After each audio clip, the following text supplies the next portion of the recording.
Elizabeth Taylor et Richard Burton. Ils étaient beaux, riches et immensément célèbres, mais ils étaient aussi alcooliques, colériques et désabusés. L'histoire d'amour légendaire entre Elizabeth Taylor, née en 1932 et Richard Burton, né en 1925, deux icônes hollywoodiennes tombées amoureuses sur le tournage du film Cléopâtre en 1963. Leur romance a été marquée par la passion, l'extravagance et les disputes enflammées, mais elle reste surtout dans les mémoires comme l'une des plus grandes histoires d'amour de l'histoire du cinéma américain. À l'époque, Elizabeth est mariée au chanteur Eddie Fisher, son quatrième mari, tandis que Richard est marié à Sybil Williams depuis 12 ans. Bien qu'ils soient tous deux en couple, ils développent des sentiments forts l'un pour l'autre. Alors qu'ils jouent les rôles de Cléopâtre et Marc-Antoine, leur romance à l'écran se transforme en réalité et ils entament une liaison. Richard laisse sa femme et ses deux enfants pour vivre avec Elizabeth.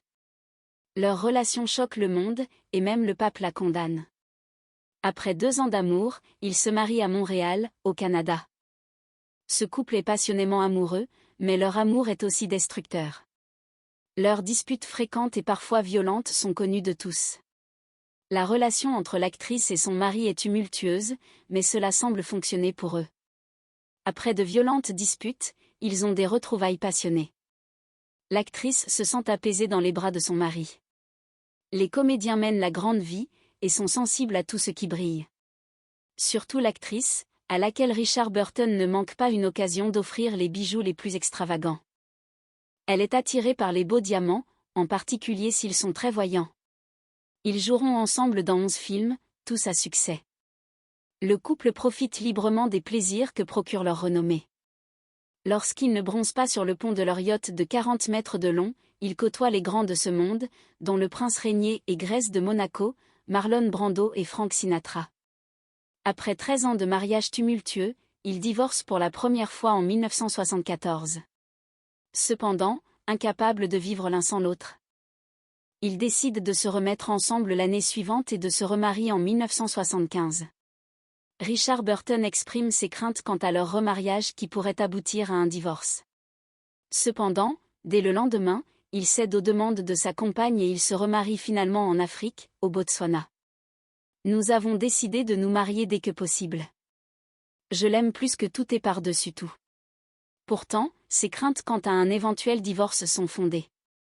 Celui-ci survient le 29 juillet 1976.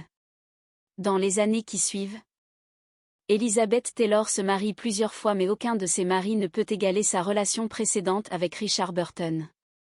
Elle est malheureuse et tente à plusieurs reprises de renouer avec lui. Cependant, Richard Burton est plus raisonnable et résiste à ses avances malgré leur dernier film ensemble en 1983. Il est alors en couple avec Sally Hay, qu'il épouse le 3 juillet 1983. Elizabeth Taylor a reçu une dernière lettre d'amour de Richard Burton quelques jours avant sa mort, le 5 août 1984, à Séligny, en Suisse, à l'âge de 58 ans. Il la suppliait de lui donner une dernière chance.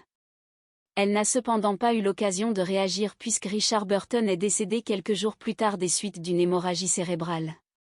Ils se seront aimés jusqu'au bout, la comédienne déclarant « J'aurais épousé Richard une 3e fois ». Elizabeth Taylor, malgré ses nombreux amants et maris, est restée inconsolable jusqu'à sa mort.